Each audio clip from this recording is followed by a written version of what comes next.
Welcome back to the channel, everybody. Well, so today's a little bit of a different video. We're doing a shop tour, which is going to be awesome. I'm here with Jason, and we're here in Pullman, Washington at your rock shop. Tell us a little bit about the shop. What's the name, all of the stuff? Absolutely. So again, my name's Jason, and the name of the rock shop is Brain Body Balance Rock Shop.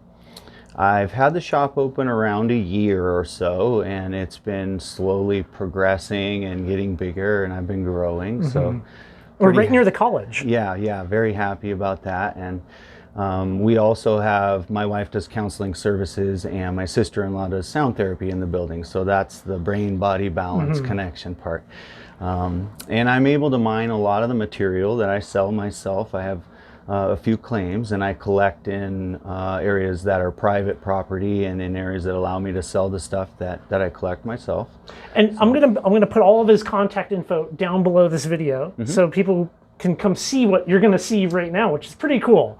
One thing I like about your shop is a lot of what I see here is self-collected, which is super cool. Like, I've gone to a number of shops and you don't get a whole lot of self-collected material. It's difficult. Yeah. It's very hard to do. It's very hard. It's quite a feat, yeah. And for a long time I tried to do everything self-collected, but I do have some stuff now that is sourced from other mines too, but a lot of it is mined myself. So. Yeah, so I mean, this guy's, I don't know, you're like a miner with a shop as opposed to just like a wholesaler. Because the world of wholesaling rocks and minerals and then like, you know, retailing is its own kind of thing. It sure is. It's a trade business. Yeah. Yep. For sure. Well, let's give me the tour. Let's see this place. So this is cool. What I've tried to do is slowly build up to where there's no way someone could see it all in one trip. And I try to get a diverse array of materials. So I've got some rose quartz and try to keep some carnelian proper in stock. And then as you sweep around the outside of the shop, I just have a lot of big specimens from my claims and fun little interesting. That's really pretty there. Yeah, some botryoidal stuff there, some oddball things on top. These are really fun. Here, these are agates in place. Here and here. I recognize some of these things. What's that back there? That is just a really cool chunk of rock that we knew would make a fun display. So I walked it out because I knew it would be a great display. As much as I love agates, I'm also quite the fan of our beautiful igneous rocks that we have around here. Yeah. This is a really neat agate in place. I use this to explain people that agates form in holes in volcanic rock. So. And we've got some CBAs, which we'll get into. But let's see. Okay, a variety of material here. This is most of the material in the middle is from Brazil. This is citrine, and almost all of the citrine that's on the market is heat-treated amethyst, and that's pretty well accepted. I don't think at this point it's trickery or anything. I think it's a known market thing that people do. If you buy natural citrine, you'll know it's very expensive. So one thing that I've wanted to do, and we're going to definitely do here on the channel, is I'm going to make some of my own. Awesome. So I have the secret recipe on heat treating citrine. So we're just going to do it for a fun video here in the future. Very intrigued. Of course, some clear quartz. I thought it would be fun to have some nice color. This blue kyanite is really fun, and some of mine even has some orange crystals, which I believe is also kyanite. And then, my little sign fell over. And then on this side, there's black tourmaline as well. So one thing that I'm already noticing that I like is I've gone to a number of shops and they don't price anything. It's like ask for price. Yeah. I like that you... I do my best. I like that you put prices on stuff, which is nice for people that want to come in and check stuff out. It can be difficult for shop owners. I do empathize because things constantly get moved around, and it's also hard to get anything to stick to the stones. But that being said, it's also something that I've noticed in rock shops that's difficult. And if they're busy at all, it's hard to get the attention of help and things like that. So I do my best, that's for sure. So let's see, I also have a lot of amethyst, and some of it has been shaped and polished and on stands. I also have a lot of raw material as well. And I have enough that I literally have something for everybody in terms of a price range. There's even smokies. There's even a free area out front. So when I mean something for everybody, I actually mean it. I saw that. That's pretty cool. I like that. Yep. And we got some cases going on here. Absolutely. And we can pan back over and get them all as well if you'd like. Yep. So there's some fluorite on top. Everything in this side of the shop is all Idaho. The moss agates. And yeah, and a few of these are really fantastic. Lovely. Yep, and I hand polish some and then run some through the polishers. There's some of my purple agate in the bottom too that I'm trying to get all that squared away as well, that I mine. So this is all self-collected? I have two, for over a year now I've had two 20-acre claims in Idaho that I collect these agates on. And there's a couple exceptions, people might see them. This is an exception. This came from Morocco. And then there's a blue one up here that I polished and stuck out. That is an African stone.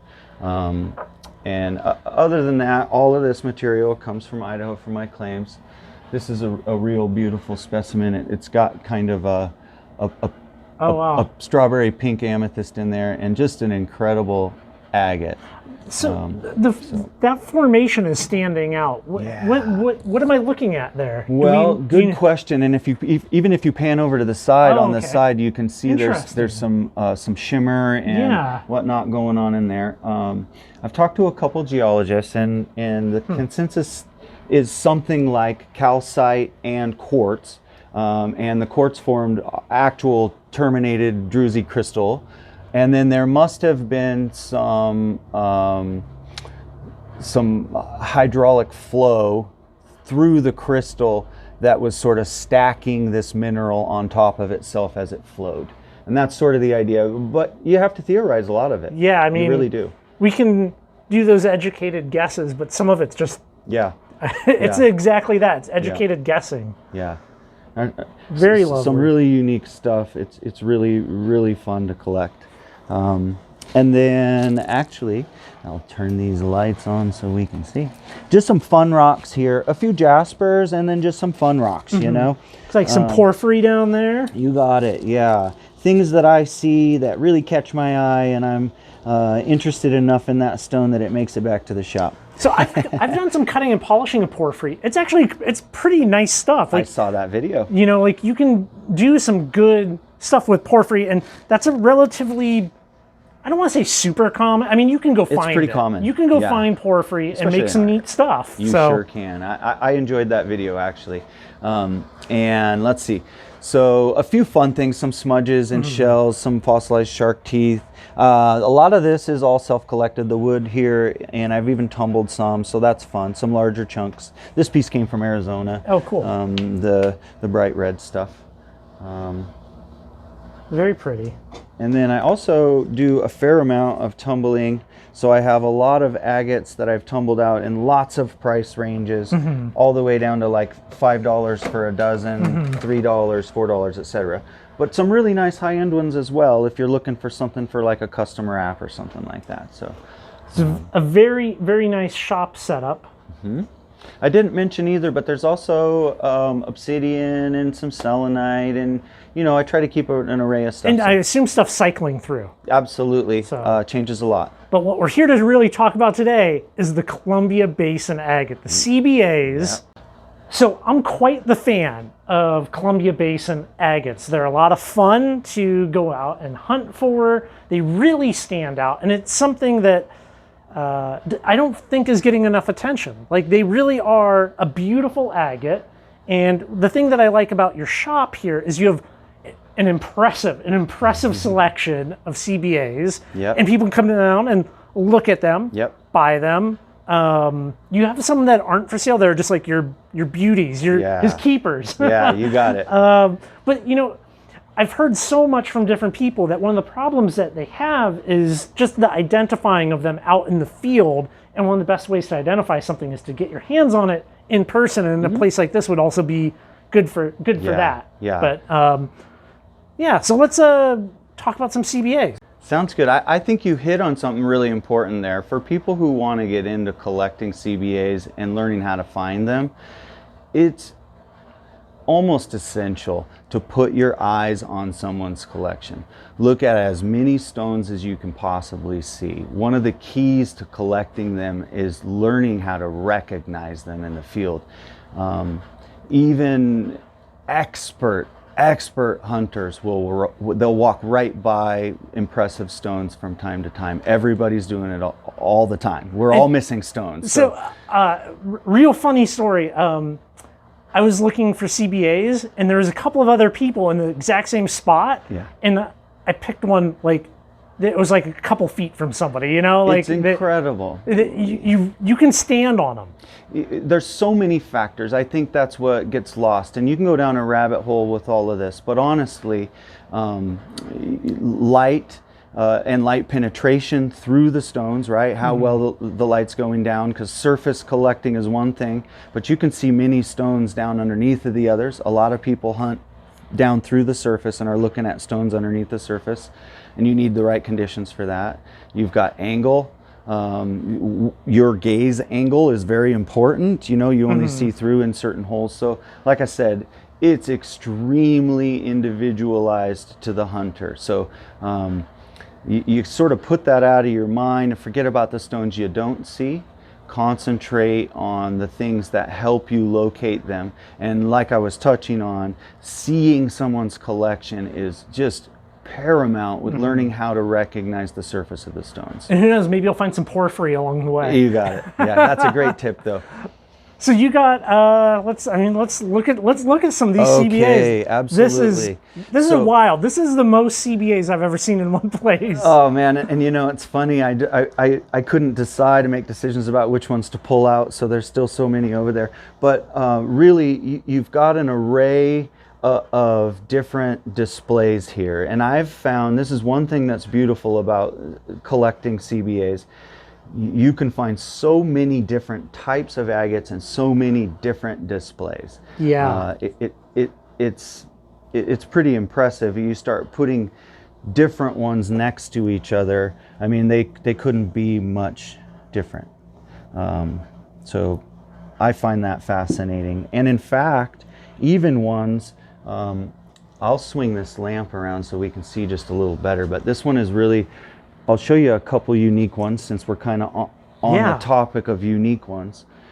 Here is an actual seam agate that went through the floods and ended up tumbling down into gravel, but you can see all the super fine banding in this agate. Not your traditional CBA, but it's a seam agate, went through the floods, and I collected it in the Columbia Basin.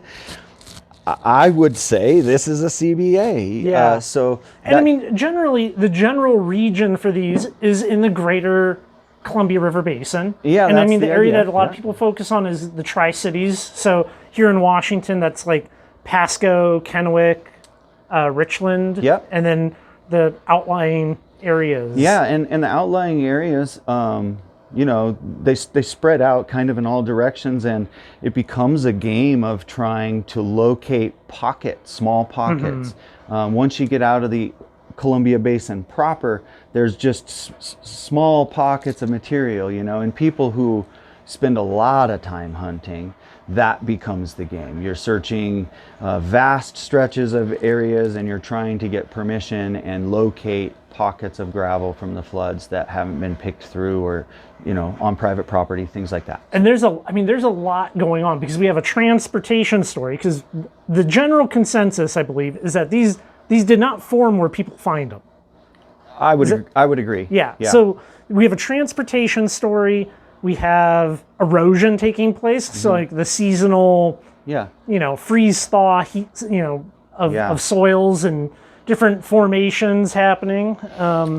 So yeah, I mean, there's so much to explore and look for in these.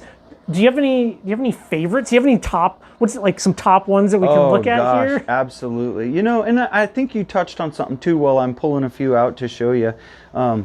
I would just like to say that I have never been formally educated in geology. Neither have I. I have a biology degree, and I did some of that, and I've done a lot of things. But I think it's important to say I'm a relative novice when it comes to geology proper. However, I've learned a fair amount about the theory, and I think that there's some slight differing opinions on the theory.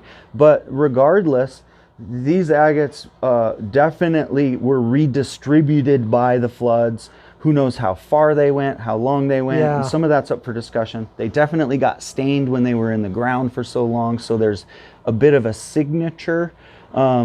It's not ironclad, but certain areas have color signatures. For instance, West Richland, classic reds and oranges, and that extends to this one's a beauty. To the Burbank area. Yeah, classic. Here's another absolute classic, West Burbank CBA, and that's an exquisite example of, sometimes there's even like a jasper layer that gets laid down. You know, it's not translucent at all. That is an opaque material. So very interesting. You'll see that sometimes in some of them. So are you a fortification guy? You like the water lines, full fortifications? I would say yes. I would say yes. I love the fortifications. I love them all, but forts are my favorite. So for anybody that's not aware, so like this one might be a good example where you have water line, and then we have the fortification that happened. Fortifications happen from a pressure event, so that's why you get that kind of blown into a void. And then we have another event of crystal building right there. So one of the things that I really like about CBAs is they really tell an amazing geologic story of what was happening at that moment in time. It's stamped into it. Yep. That's beautiful. You can almost reverse engineer in some cases how the stone was formed. That is an unbelievable example of a CBA. That's as well formed a fortification stone as you'll come across. Yeah. That's definitely the best one that I've seen. It's a really good example. Here's another fun one that is a double window. Beautiful. Another incredible example. And so clear and well polished. So many stones you come across are almost, you know, they would have been great, but they were broken or chipped or whatever. They're still awesome, but it takes a lot of stones to get to one of these that looks the way it does. So this is uncommon, right? The CBAs of this size are not prevalent. It's true. Yeah. But the little ones can also have super excellent details. So like, amazing. It's not like you have to find these whoppers here to have something be really cool. Yeah. Look how beautiful that is. That's gorgeous. This is like a 2.5 ounce stone. And these are oiled, correct?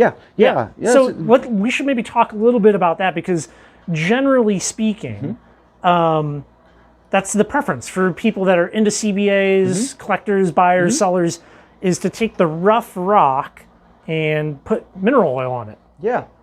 So what I did was I actually sort of prepared for this, which is great. I've got some stones that I'll show you that look much different than the agates that we're looking at. And these have been cleaned. They have been cleaned, so they're not dirty, but they have not been oiled. And you can see how ashy they are. Even look where my thumb was touching it from the water. You can see the difference. And so when they dry out completely after you scrub them clean, they'll still be really ashy. And the oil that you were talking about is just simply mineral oil. You can wipe it on the outside, or what most people do is just dip it in there. Yeah. Often, people will even bake their agates and get them nice and hot, and then drop them into room temperature oil, and it really draws the oil into all the cracks and makes them come out look really clean. And the ashiness stays away for months and months and months and months. I would say 6 months or so, and then it's kind of a little polish hack, right? Yeah. The reason why people don't just flat out polish them is because these are showy agates that display well, and they're in their natural state. So there's an added value to them being finished naturally. And in this case, it was a super famous geological event that did it. So there's even extra added value. Not only are they naturally finished, but they were naturally finished by a significant event that's really famous, or a series of them, right? Yeah. And so when I say finished, I mean they were literally tumbled, in this case maybe prior to the flood events to some degree. That's up for discussion. But certainly during the flood events, they were also tumbled, just like a tumbler would tumble them in the bottom of the floods. So all the corners got rounded down, and in some cases, they were perfectly rounded out into a finished product. And that's kind of what I mean when I say they got polished or river polished or... Yeah. That said, you have cut and polished and tumbled some of these CBAs. Not these ones, but like it's a thing that you've done. Absolutely. Yeah. Yeah. And which that's not a thing that I think most people do. Yeah. And you know, I from looking at some of the different groups and talking to some of the different people, that's like you're gonna break their brains. Yeah, it's like you cut one in half. It's kind of a no-no, except for I do follow the general rule, which is if it's done, it's done. I don't touch it, which is why I have so many that are in my collection that are done. But occasionally you'll come across a stone that isn't particularly showy. It'll look really plain, maybe from the outside. And I have enough of them, fortunately for me, that I'm willing to live with messing a stone up. And that's sort of the rule that you want to go by. If you're not willing to lose a stone, you probably shouldn't cut it, because you might be really disappointed and you might feel like you ruined it, right? So you should be willing to lose it if you're going to cut it. Here's a great big CBA. It's not particularly showy on the outside. I did love the pattern, but I have a lot of them. So I thought, what the heck? I can see there's an opening to crystal. And what really sold me is right here, there's a real subtle layer of chalcedony banding, so there's agate on the inside of the crystal. So I thought, hey, there could be a very nice floater agate on the inside of that crystal. That's amazing. What do you know? You're the only other person I've ever found that has cut their CBA. I have a lot, so to be fair, I couldn't not cut a couple of them. I know. I agree with you. Like if it's not like already kind of finished, if it's not like that showy thing, like why not? Like I would say that. I mean, this on the outside isn't very super. Plain. It's very plain. Like that's all I had to go on in terms of a window. It could have been a straight glowy. But you can see that spot literally. Yeah. So that's what we were talking about, reverse engineering. You can see the banding from the outside as it opens in. I mean, I'm particularly fond of rocks like that where you can, like, thunder eggs are a great example of rocks that have an entry point sometimes where you can see where the fluids were entering the gas bubble. Oh, it's great. I know it. Yep. And even like what we were touching on, sometimes very super plain stones. This one didn't show at all from the outside. It could have just been glowy banding, which is still pretty, but you just never know. They're often really neat. Here's another example of a glowy one that turned out. Very lovely. Look at that. Beautiful stuff. Yeah, really fun. Yep. Well, so those are some cut ones. So a lot of these are, is this your personal? Yes. This is some of your keepers. Yep. And if you want to hit on a couple, I can do it real quick. Some that we should probably see. One that stands out is this. Yeah. That is great. That's looking like we have some host rock, right? Yeah, it is. Does it help if I put the flashlight on it? I don't know if it does. The natural light's beautiful. Okay. I think people can see this one. Excellent. I don't think I've ever seen one like this. So a lot of these agates get missed because they're primarily, this is the host rock. I mean, that also graveled out. Yeah, just think if you only had that exposed, No like kidding. you would miss it. Yep, and I happened to see a little tiny window of this super parallel banding, and I remember when I saw it, there wasn't much showing, but I spotted it. Nonetheless, this is part of the host rock that had a hole of some unknown size that had an agate form in it. And when this piece of the host rock was crumbled away and broke away, some of the agate stayed in this little pocket. Very cool. And then it graveled out and became the way it is. Fascinating. Well, I just love it. Maybe we could touch on one more over here, and then we got, there's more CBAs over there. Absolutely. You see some with some cool inclusions in them. This one has a saginite in it. I've never seen that, and I've never seen ones like this. So this is tube minerals through that stone. And if it gets real fine, people start calling it moss, but if it's real thick, people tend to call it tubes, and it typically has little rings around it. But that mineral you see on the outside literally goes through the stone, but it has pitted out during the natural polishing process. So it makes this cool veiny look to it. Very cool. Yeah. This one also has some inclusions, some red tubes that go through this water level. Some just beautiful, unique stones. The one that takes the cake, I don't know if you'd like me to save this for the end, but let's see it. This is the crown jewel of the store.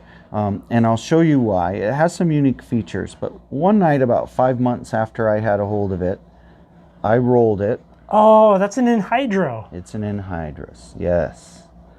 Look at that. And I don't know if you're able to see it well from that angle. Here, let's see. It's pretty hard to see any other way than being backlit, but there's a sizable pocket. Yeah, I don't know if it's going to show on camera, but everybody will trust me. Yeah. You can definitely see the water right in there, maybe. You know, here. Yeah. Let me stand like this. We'll give it another shot.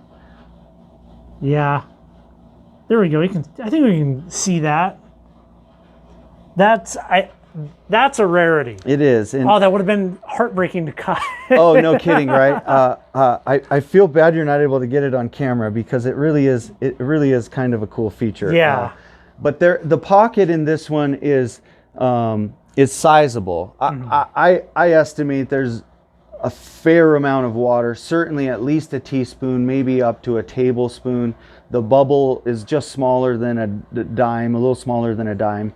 And in person, you can see it sort of bouncing around in the chamber. And the theory that, as I understand it, is as the stone was forming, one of the fluid events that pressurized water into this hole and squeezed it down into the inside of what had already formed, that water would have mineralized out, and the silica would have mineralized out, and it would have formed another layer, and so on and so forth, except for the entry point sealed up tight enough and mineralized closed, maybe even from the same event.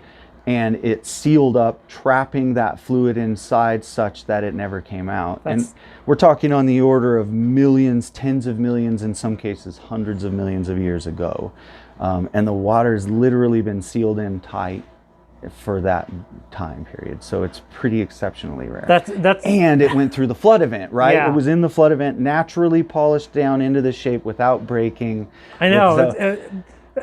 Exceptionally rare. all of the things that had to take place for that to end up here is quite wild to think about. And I'm just the blip in the life of this little stone. This stone won't even notice me. You're just the caretaker, temporary custodian of it. Let's look at your, so these are the CBAs that are for sale. Yeah, and the bottom row includes a few others, but these top two shelves are exclusively all CBAs. And what you're looking at here are showy pieces in one way or another. When you're looking at them, they display real nice banding or colors, and not only that, but they're primarily fracture free.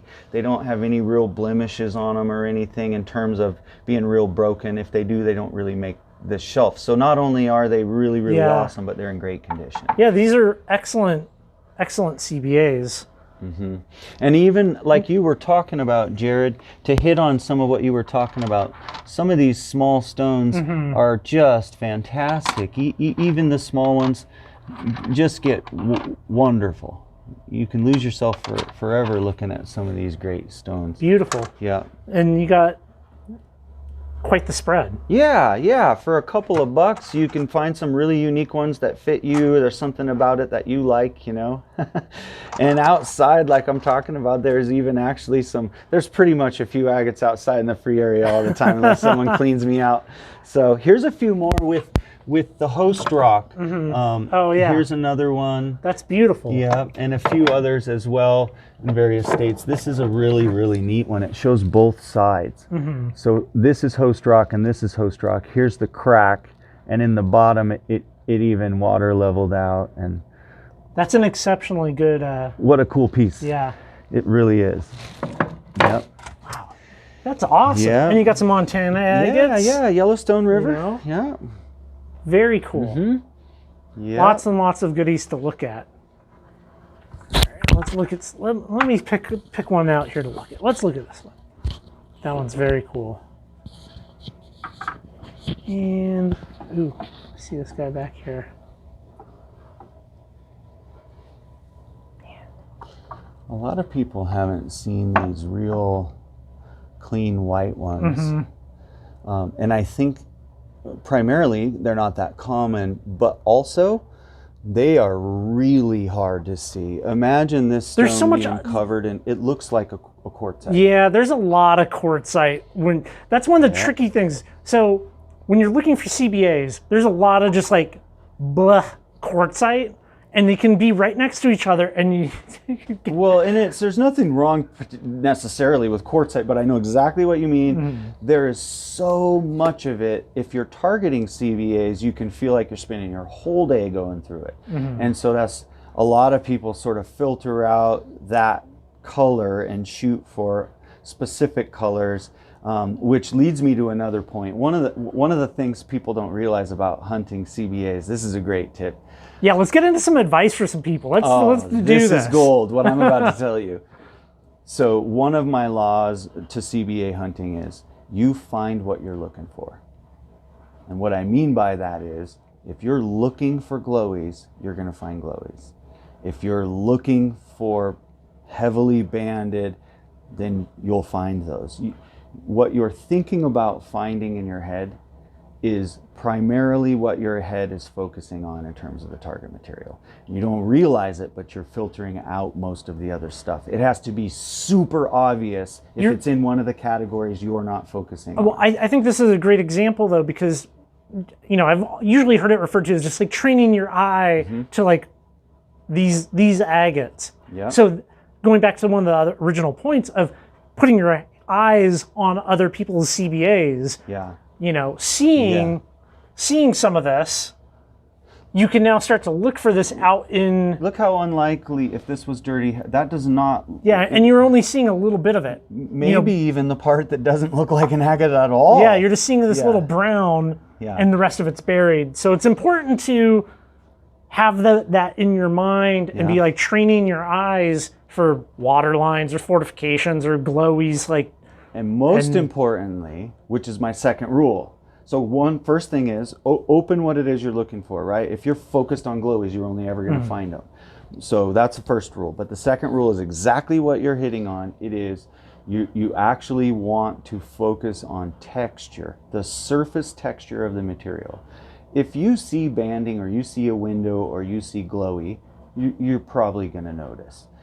But most of the stones are not obvious. And I mean most of them, 85–90% of them, Agreed. if not more. And you have to see something that tips you off to pick that stone up. Otherwise, there's millions of stones. You would never pick up the right one. The texture is what you focus on. And I think looking at some of these here, we can see some of that texture, some of that like orange peel. The dry ones are really helpful, so I'll pull these up and show you these ones. Yeah. Do you see how prominent the texture is? And it's nice because this is the state you'll see them in the field, not oiled. And so this ashy sort of frosted sea glass, or some people think like fingernails in wax. I've heard people say elephant skin. It looks a little bit like skin. So this texture, I've found stones, some of the most amazing stones I've found were completely covered in dirt. Could not see color or banding, period, but I noticed texture. Picked up the stone, started cleaning it off, was looking closer, and it literally turned into a trophy in my hands. And I would have never known. So focusing on the texture of the stone is super important when you're in the field. Agreed. I think that's probably some of the best advice. Yeah. I would give that exact same advice if you're looking for these guys. Yeah. So It's the tip. And honestly, it works for any agate hunting, any kind of river tumbled stone that has silica in it, which would include jaspers and petrified woods. They also will have that same texture, that skin sort of texture. And so you end up finding a lot of cool stuff just by noticing that. well, man, is there any other things that we should look at while I'm here? We've kind of covered it. We've covered so much. And it's been fun. Yeah. Maybe briefly, if you'd like, we could touch on sort of the two alternate theories about the source. Yeah, let's do that. Let's talk about the theories here. We can talk about the two different theories for CBAs and how they came to be. And at least to preface it, this is how I understand them. At least I certainly don't pretend to be the authority or anything like that. But the information. There's also definitely no. There's not a consensus yet. Sure, it hasn't been written out or anything, but I think there's some generally accepted ideas between people who've done it a while and have some idea. So let's hear your theory. So for the longest time, I assumed that since they came through the Missoula floods and they were deposited in the floods in the Columbia Basin, the assumption from me was, well, they came from somewhere up in that direction and they came through the floods. And as I began collecting, I noticed that the material does not follow the agates. The agate-bearing flood material does not follow a straight line to the source. It peters out and absolutely stops. I've looked at least through what I've been able to see, and other people who've hunted, from Spokane to Missoula, there does not seem to be an agate one in any of that material. So the thing is with Spokane, we have huge alluvial deposits. People don't know this about Spokane, but if you shoveled out all the gravel in that town, you would have a whole bunch of valleys. Absolutely. We're at the tail end of the floods. So as the Missoula floods were finishing up, all of that residual gravel was getting left in Spokane and basically backfilling. If you've ever had a bucket with like some dirt and stuff in the bottom and you try to dump it out with water and that material gets left behind in the bottom of your bucket, Spokane's the bottom of the bucket. and I have never found a single agate ever. And I've never seen every person that's ever told me they found an agate in Spokane, it was just a nice piece of quartz. Yeah, maybe bordering, but usually quartzite, clear quartzite. Yeah. And so I didn't mean to interrupt, but no, that's good. I'm also open-minded too, so it's possible that there's some layering effect or something where the agate-bearing material, but I just don't think so. I think we would see it somewhere. There is a stream of this agate-bearing material that sort of trickles up the snake from the confluence. And of course, moving in the other direction, it's sort of downstream of the floods, right, as they went towards the ocean. And so there's some that goes a little bit up towards Yakima and then out towards Goldendale. And I've even seen online where folks have posted the identical material in a few places around Portland up some streams where there's big rock walls of the perfectly colored, rusty, stained Missoula stuff, and they're pulling agates out of the walls that are identical to CBA. So I think there's some more pockets, but that's downstream. Upstream, it seems to fizzle out up the snake just a little ways, and I'm assuming there has to be some more pockets of it somewhere. I would assume as well. But I think it's a reasonable explanation to wonder, at least, if the material didn't source from somewhere further up the snake. There doesn't seem to be much up the Clearwater. I do have one agate that someone told me they found in the Clearwater, and I didn't find it myself, but it does occur up the Salmon for sure. And as you get into the high mountainous desert areas of Idaho, southern Idaho and central Idaho, there's lots of source material there. But of course, Montana also has tons of agates that could be source material. Montana agates are very different. They sure are. However, I find it fascinating. Some of them, here's a nice, what I've heard people refer to as a treasure state Montana agate because of the pinkish color to it. But gosh, I have, see if I can find one now that I'm on the spot. But yeah, this is from the Yangtze River in China, and some of these are pretty neat. But I have lots and lots of agates that look just like this, only they're stained. Now that I say that, I'm trying to find one, but you get the idea. That's pretty close. Yeah. So the staining is a little different. Who knows if some of these, here's another example of a Montana agate that's very similar to a lot of the stuff that I have, only the staining would be different. So So that's certainly possible, but it you seems like maybe the salmon and snake would be a little more likely. Would you like to hear my theory? Yes. Okay. So here's my theory on the CBA placement, okay? I think at one point, the historic Salmon River, which isn't, if we go back in time, the Salmon River was in a very different place than it is today. It was grinding out these agates, bringing them downstream. At a later date, the Missoula floods redistributed those agates into all these different pockets.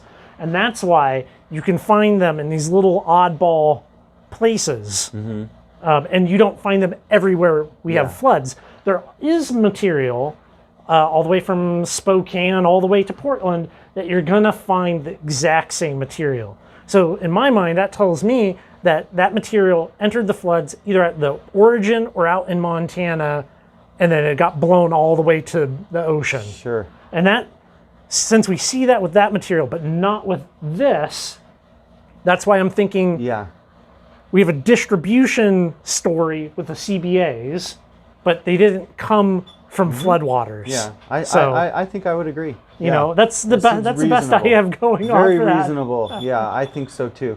Yep. Yeah, and hey, Sarah. Even and like you said, even if the salmon was in a different place, we know that old volcanic high mountain desert area would still have been the source for that ancient salmon material, even if it was an ancient river 50,000 years. That's nothing in the life of an agate. So the agate still came from that same place. And you still see some similar ones, I hear, in the salmon through Hell's Canyon. I haven't been on those bars, but I hear people talk about picking them up. I haven't either. So, maybe that's a good summer adventure. Yeah, another video. Well, that's a lot of information about CBAs to absorb. Thank you guys for watching this whole thing. Best way for people to find out your like current hours and stuff is what, like Facebook? Absolutely, yeah. So I have a great Facebook page, and I'm getting more and more active on there. So it's just the name of the shop, Brain Body Balance Rock Shop, and that's on Facebook. Up to around 400 people at this point, so starting to gather some steam. I'm maybe posting more. Give me links to it all too. Awesome, thank you. And you can always contact me. My direct phone through the shop is 907-314-0489. And we're open Thursday, Friday, and Saturday from 10 to 6 in Pullman. And it's a bit of a back street, but you can Google me and hit the direction button real easy. It's on Latah Street, and you'll see a huge open sign. And you can come down and look at some of these CBAs yourself. Hey man, thank you so much for having me down and showing us that. I sure enjoyed it. That's a great spread. All right. Thank you guys for watching the complete video, and definitely check out those links down below, and I will catch you guys in the next video.